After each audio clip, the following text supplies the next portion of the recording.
Hello, it's Linda with No Frills ASMR.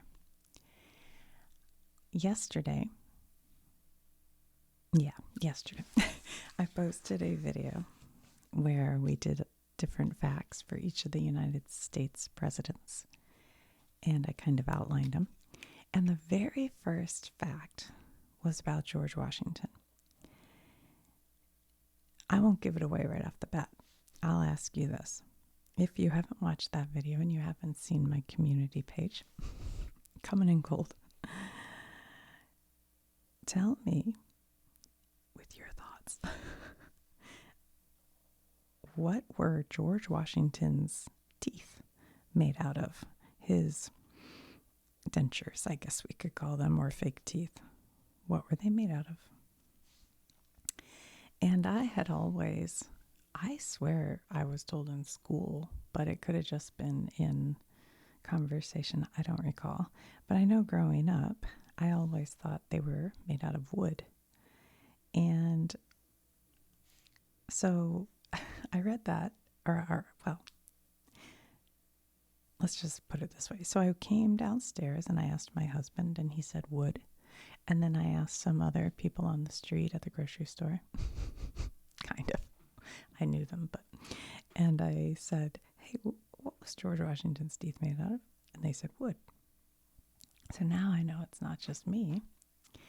And I was reading the comments in the George Washington video, and a very astute commenter noticed it right off the bat and said, you should do a video on the Mandela Effect. And I was like, oh yeah, the Mandela Effect. So what the fact said about George Washington is that his teeth were made from, I should have gotten the card. I think it said from human and animal teeth. And I was like, ew.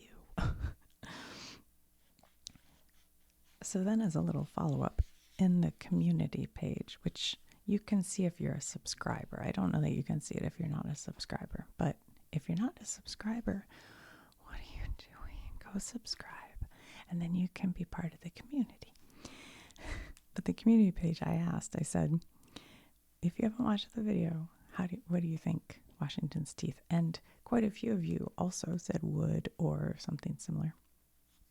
And then this one person said he took the teeth from his slaves. And I was like, stop that. That's terrible. I don't like that. Because it's terrible. And I thought that was just made up or something. And I went and looked it up. And he did. And what the interwebs said was that he bought the teeth. Well, I mean, how much is he paying to extract somebody's teeth and put them in his mouth? I didn't like it. I don't like it at all. But anyway, that was what started all this. So what we're actually talking about today is not George Washington's teeth, which now I have all these weird thoughts about. But in effect, I don't know what you call this. Is it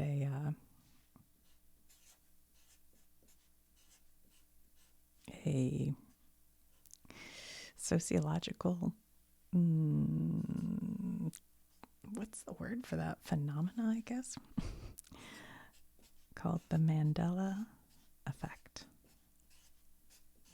And what it basically is when a lot of people, a majority or at least a lot of people in society have the same wrong thought. Now, the wood teeth thing, I think it's wrong because I think we were actually taught that in school. So I think people who are older, like my age, think that's true. And younger people seem to know the real truth. But anyway, I just thought we could talk a little bit about the Mandela Effect. But to start that off, we'd have to know who Mandela is. And with that, we get to look through the wonderful, crinkly book of cultural literacy. Because I remember very clearly seeing a picture of Nelson Mandela in here one time when we were looking through it. M-A-N, Mandela. I know I saw his picture. I remember pointing him out.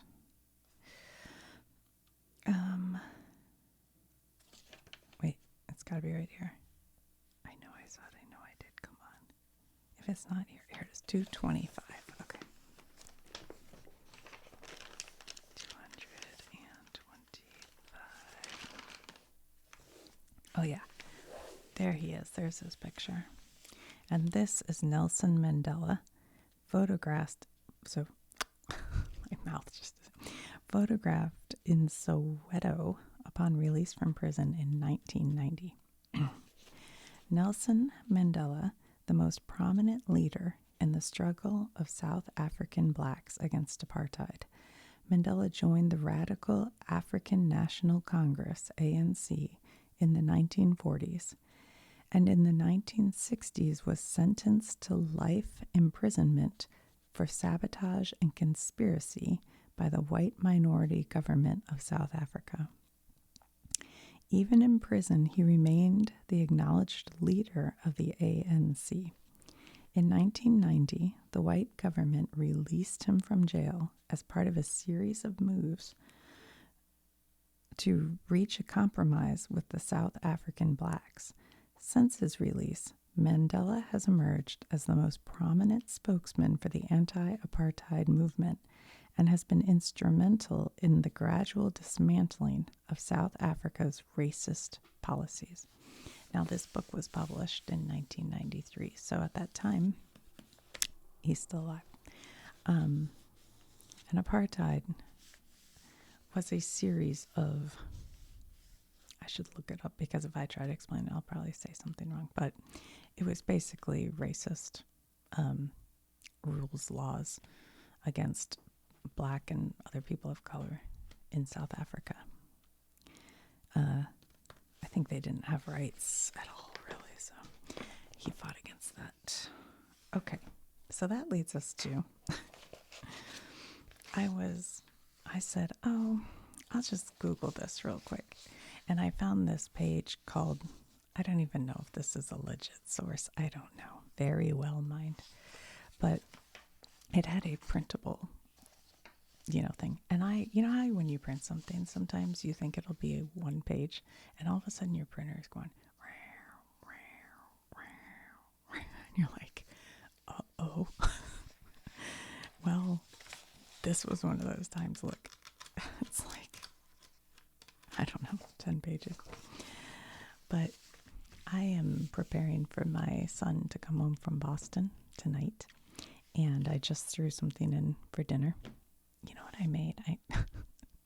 This is a little aside, but I got these adorable little pastas. They're like rigatoni, but they were like smaller.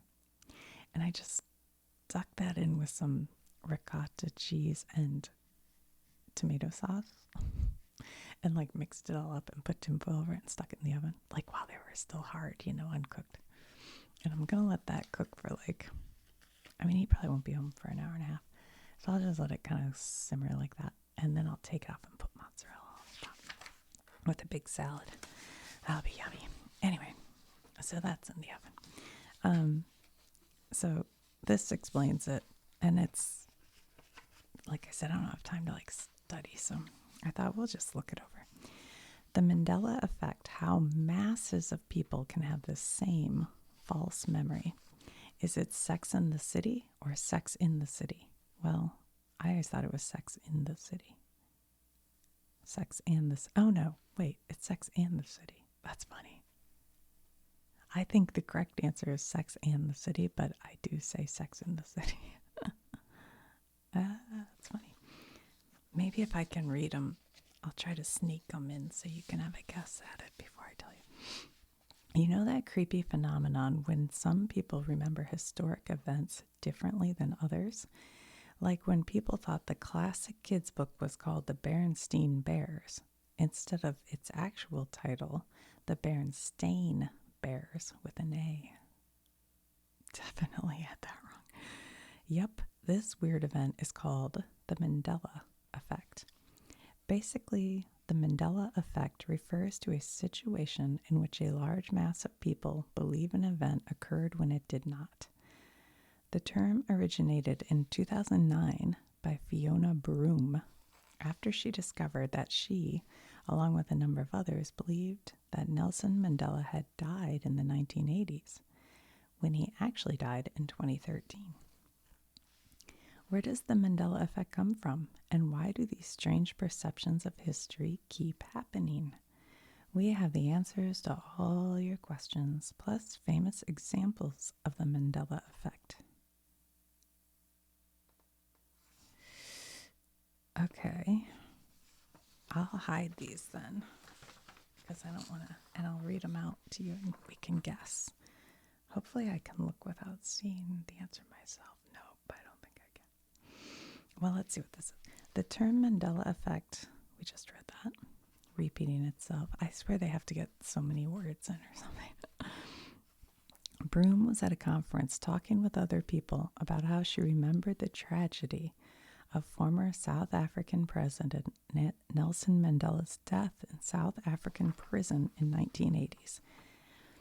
However, Nelson Mandela did not die in the 1980s in prison. He passed away in 2013. As Broome began to talk to other people about her memories, she learned... Hold on.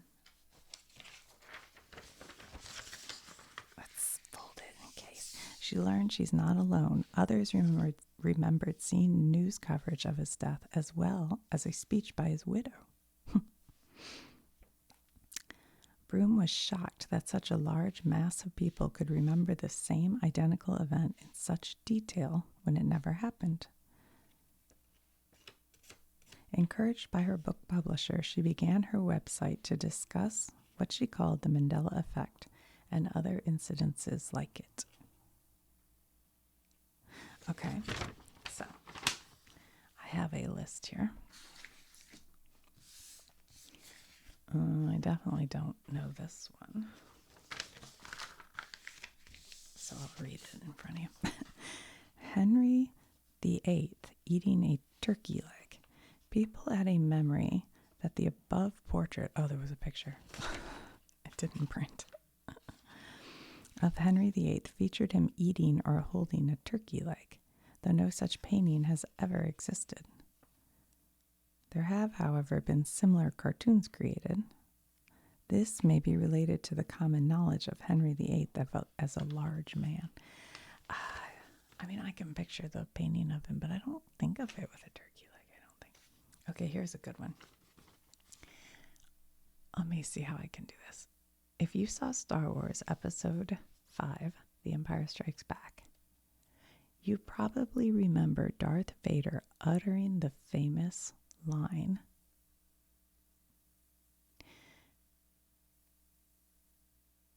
in the pivotal scene near the end of the film. Okay, so the line is the moment where Darth Vader tells Luke who he is to him. I think I talked about it in a video on movie quotes one time. So think in your head, what is that line? And you'll probably think, Luke, I am your father. Which I may have said at the beginning of the video on Star Wars too. You might be surprised to learn then that the actual line was, no, I am your father. So Luke says something to him like, I don't remember what Luke says. I should have looked up. Luke says something, and in response, Darth says, no, I am your father. Most people have memories of the line being the former rather than the latter, and it's commonly quoted incorrectly. So the correct quote is, no, I am your father. Oh, yeah. I don't know how to do this without just showing you. I guess maybe I'll just show you. Mirror, mirror on the wall.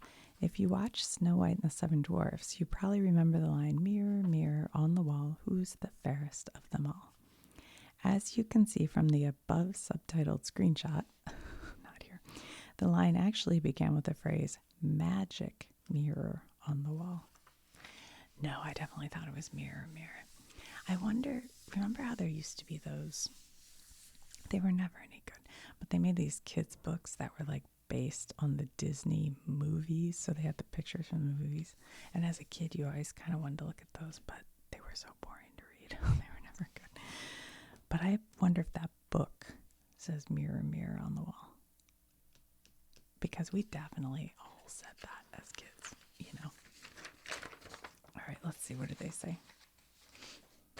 I'm going to cover up. I know what I'm going to do. I'll cover up. Okay. This one, the next one. Instead, it probably doesn't help that Julia Roberts and Lily Collins starred in a 2012 live-action film based on Snow White called Mirror, Mirror. Huh? Never heard of it. 2012. Is that Lily Collins, like the Lily Collins from Emily and Betty? You know she's Phil Collins' daughter, right? Okay, this one we should all know. Oscar Mayer, or Oscar Mayer. Well, My Baloney has a first name. It's Oscar. My Baloney has a second name. It's Mayer. I love to eat it every day. And why you'll ask me? And if you ask me why, I'll say, because Oscar Mayer has a way with Bolog. So yeah, I knew Mayer. There is some controversy over the spelling of the famous brand of hot dogs, Oscar Mayer Wieners. Some people claim to remember the brand being spelled Meyer instead of Mayer, which is the correct spelling. To be fair, the brand pronunciation is a closer match for Meyer spelling, while Mayer is often pronounced differently, as in musician John Mayer. The location of New Zealand. Okay. I feel like Australia looks kind of like that.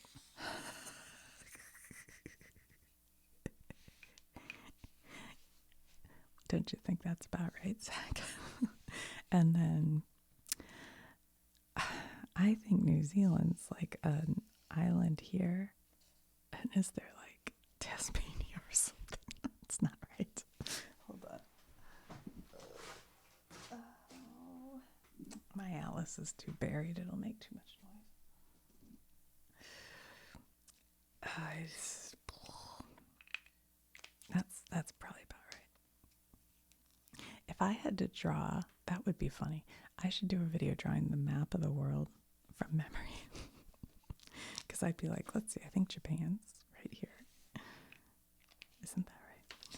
Oh, that would be too embarrassing.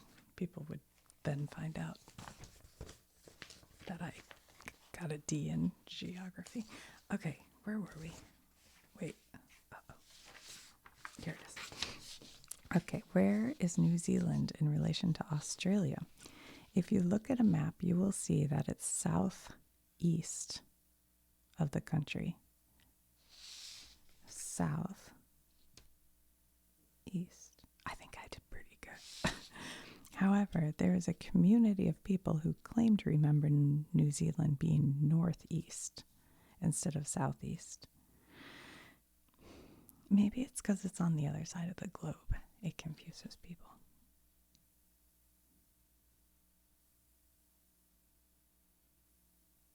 I don't know. Does that make sense? Now I'm like questioning everything. Anyway, okay. Berenstain Bears. The famous children's book series called The Berenstain Bears, created by Stan and Jan Berenstain, is not immune to the Mandela Effect. Many people report remembering the name being Berenstain Bears, spelled with an E instead of an A. Yeah, I would have thought that. And they did here. So what? This is similar to the Oscar Mayer issue and hints at perhaps an underlying cognitive reason for the Mandela Effect instead of parallel realities, as some people believe. Berenstain. You know what's funny? I picture it with an E. And even when I read that, I was like, oh, they spelled it. Like, I don't know how to say this. I didn't see it was different. Anyway, whatever. Okay. Shazam starring Sinbad? One of the most well-known examples of Mandela Effect is the collective memory of a movie called Shazam that starred the actor-comedian Sinbad in the 1990s. I don't really remember that movie, to be honest. In fact, no such movie exists. Oh. Although there was a movie called Kazam starring Shaquille O'Neal and some other coincidences that could help explain how the movie became created or remembered in many people's minds.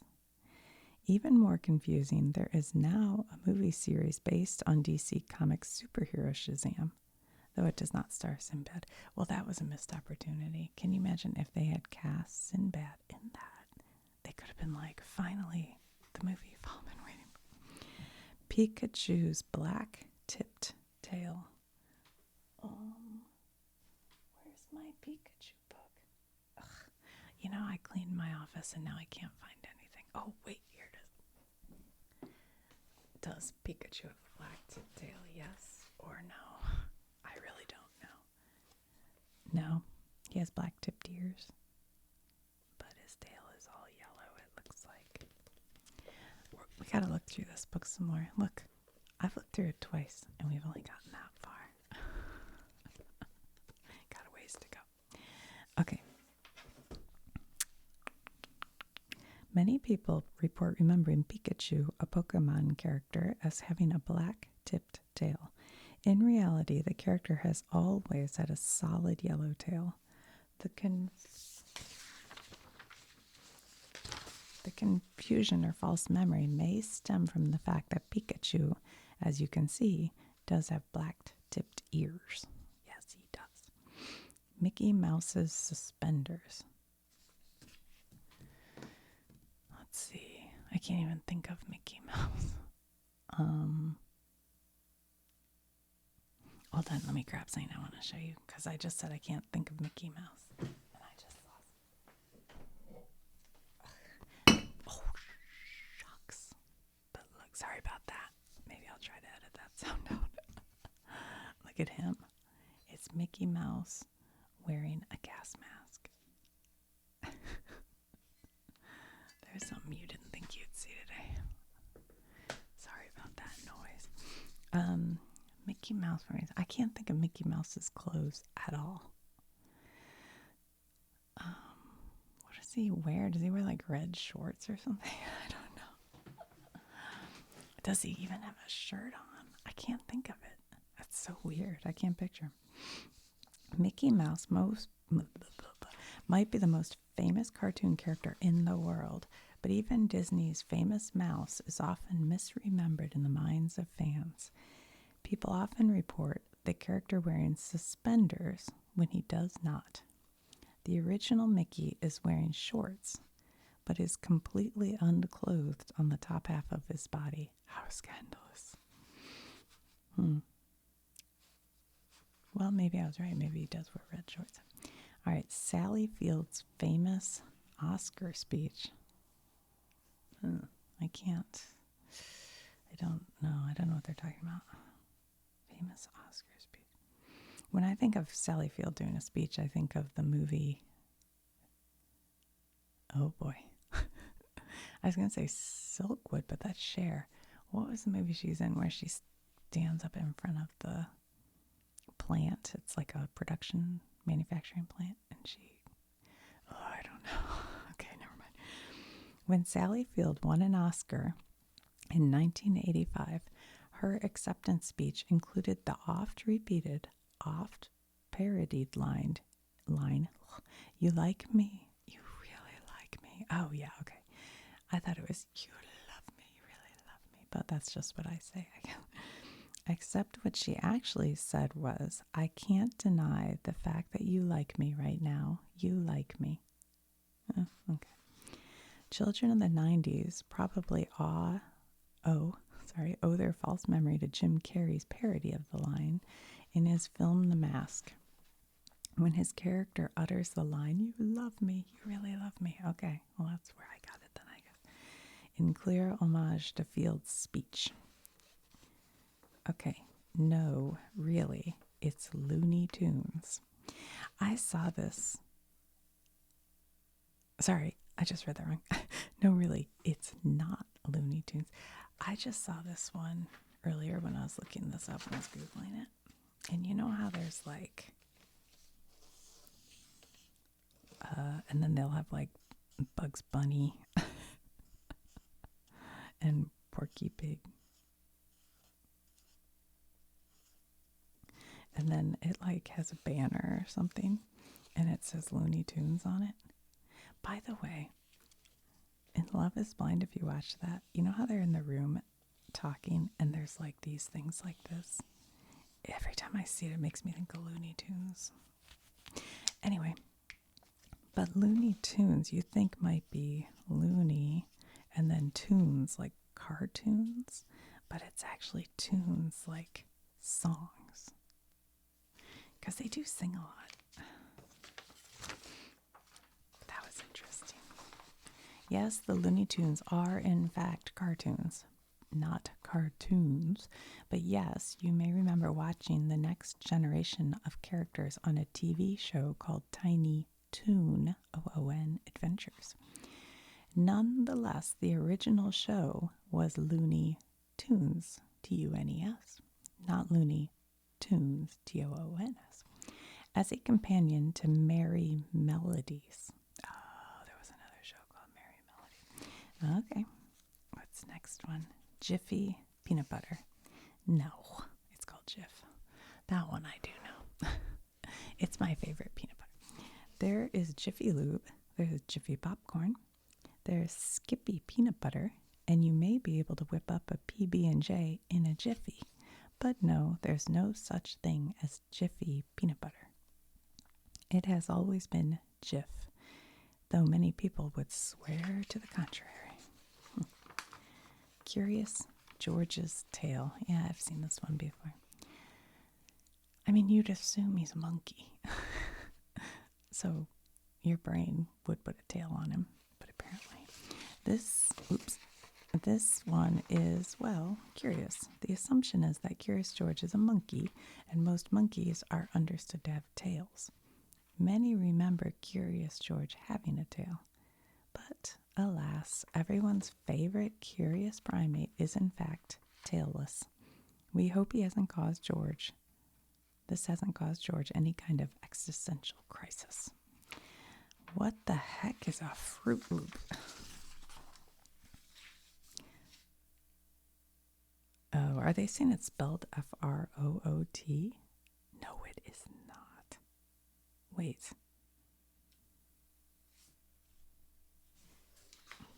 Guys. No, right? I mean, it's a loop. I thought they were going to say something about the loop. Are they saying it's spelled F-R-O-O-T? What? And not F-R-U-I-T. I'm going to have a meltdown. Hold on. I'm so sorry, you guys. I'm a mess. I'm a disaster. It's a wreck. I have hit the lamp. I've hit the microphone. If you thought you were sleeping, you have to stay awake to this whole video. You can thank Kellogg for this entry in the weird spelling section of the Mandela Effect catalog.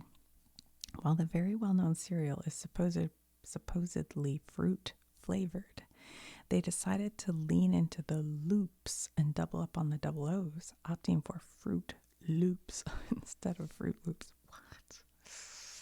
I feel like I'm going crazy. I've never in my life noticed that. It's spelled F-R-O-O-T. I'm going to have to go to the store and look at that now. All right. Fruit of the Looms logo. I've heard this one before. All right, I can tell you what I picture. I've heard it, but I don't remember what the solution is. But I picture Fruit of the Looms logo looking like a whole bunch of fruit, like grapes and an apple, maybe a banana. That's what I picture. You may not be able to identify every piece of fruit in the logo for the clothing brand Fruit of the Loom, but everybody at least knows that there is a cornucopia behind all the fruit. No, I don't picture that. I just picture fruit. Right? Wrong. Just ask the company itself. There is no cornucopia, even if we all remember it. Okay, I don't remember a cornucopia. I just picture some fruit. C-3PO's leg is what? C C3POs. Okay. Is what? What does that mean? He just has human legs, right? I mean, not, human looking metal, brass, whatever he's made out of. I don't quite get what That's right. C3PO, the famed Star Wars droid, has a silver right leg. But we won't blame you for getting this wrong. Oh, he has 2 different color legs. Huh. I don't know. Given the lower resolution of older films, the character often being shot from the waist up, and the fact that the original line of toys featured an all-gold C-3PO. Now that would be how we'd all know. It's no surprise how surprising it is to discover that he had a silver leg all along. Yeah, I didn't know that. Play it again, Sam. Or not. Uh-oh. Play it again, Sam. Yeah, I've heard this one before. It's actually, I think I did this in the movie quotes one time. Casablanca is one of the most famous films of all time. And while many decades later, more and more people have not seen it, what is nonetheless known is the famous line, "Play it again, Sam." Unfortunately, if you are familiar with that line, you may be confused to learn that it was never actually said in that exact way in the film. Ingrid Bergman's character does, however, say, "Play it once, Sam," adding to the confusion maybe that Woody Allen made a film in 1972 called "Play It Again, Sam." Now, about a film critic obsessed with Casablanca, that's probably why everybody has it wrong. It's a beautiful day where? In the neighborhood. It's a beautiful day in the neighborhood. Wait, don't you tell me it's not in the neighborhood right now. It's a beautiful day in the neighborhood. A beautiful day for a neighbor. Won't you be mine? In the neighborhood. That's correct, right? It's a beautiful day. It's got to be in the neighborhood. I'm going to be that emoji with the brain blowing off its head. Hollywood contributed the Mandela Effect when the 2019 Mr. Rogers biopic was named A Beautiful Day in the Neighborhood, a reference to the opening line of the famous song that opened every episode of Fred Rogers' show. It's a beautiful day in the neighborhood. In reality, however, the song opens with the line, "It's a beautiful day in this neighborhood." It's a beautiful day in this neighborhood. A beautiful day for a neighbor. I don't know. Wow. Okay. Mr. Monopoly's monocle. Mr. Monopoly's monocle. Okay. Mr. Peanut has a monocle. Right. Mr.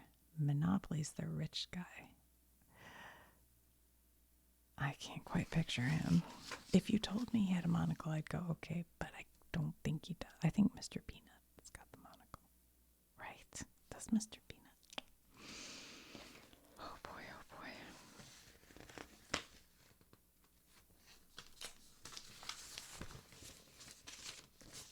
Hold on. I'm trying to cover up the other part. Rich Uncle Pennybags, a.k.a. Mr. Monopoly, sure seems like the type to wear a monocle. But in reality, the leading man of the board game everyone has played, but nobody has ever finished, can see just fine without a monocle. The leading theories are that we mistake him for the monocled Mr. Peanut. Yeah. Oddly, there is yet another Jim Carrey connection. A scene in Ace Ventura 2 featured the pet detective encountering a monocled man he referred to as the Monopoly guy. All right. Explanations. False memories.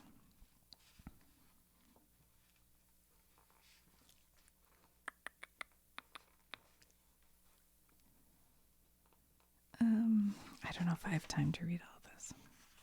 You may have to go look it up yourself. But they say explanations of Mandela effect are false memories. When memories are recalled rather than remembered perfectly, they are influenced to the point that they can eventually become incorrect. In this way, memory is unreliable and not infallible. My mom and I got into we had gone to a place where we saw craftsmen making things. And I said the craftsmen were making the thing in place A.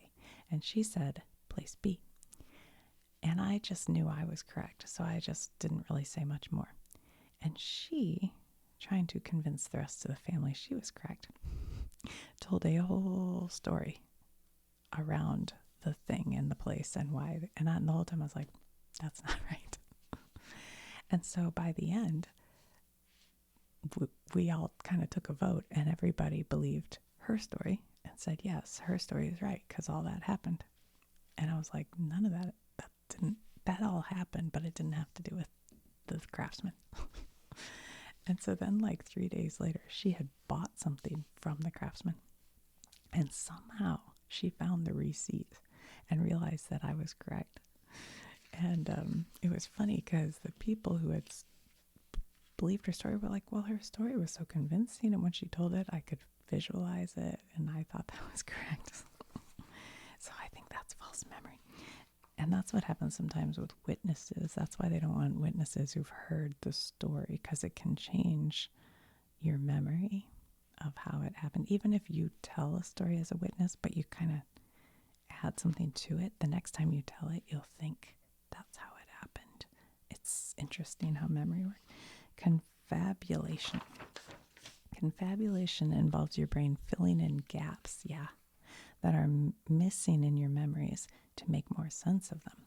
This isn't lying, but rather remembering details that never happened.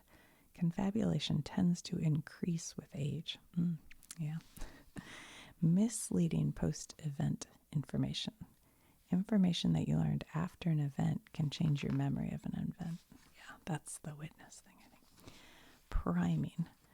Priming describes the factors leading up to an event that affect our perception of it, also called suggestibility or presupposition.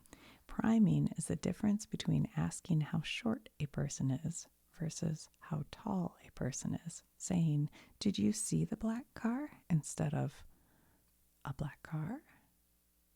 What?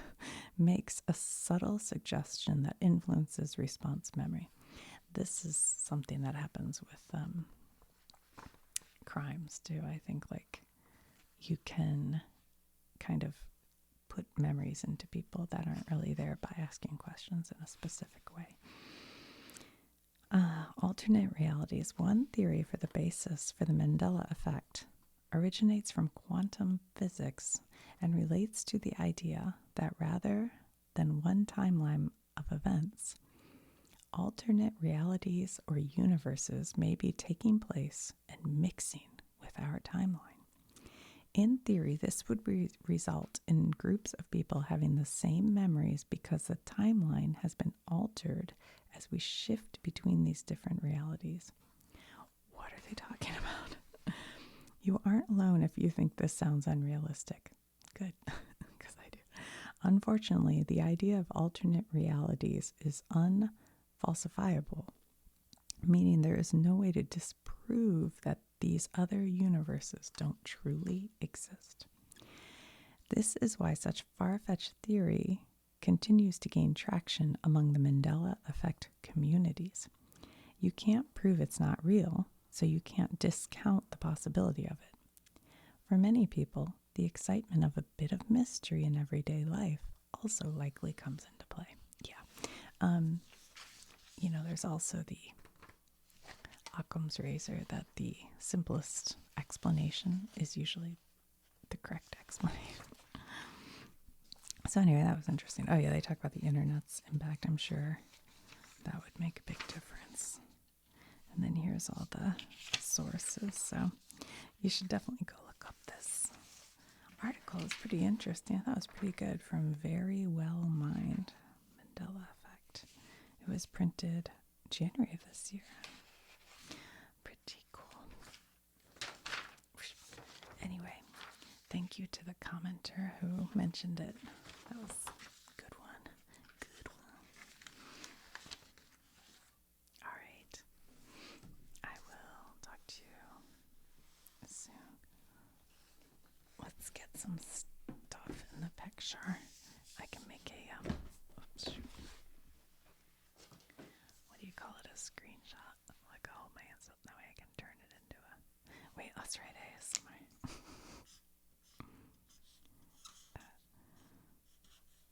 Oh, that was not a good. What do you call it? Not a screenshot. Can't think of the word. When yeah. Oh, I can't think of the name of it. The little thing that's before the video. Anyway. Alright guys, I'll talk to you soon. Thanks for watching. Oh, let me know if you thought of any others.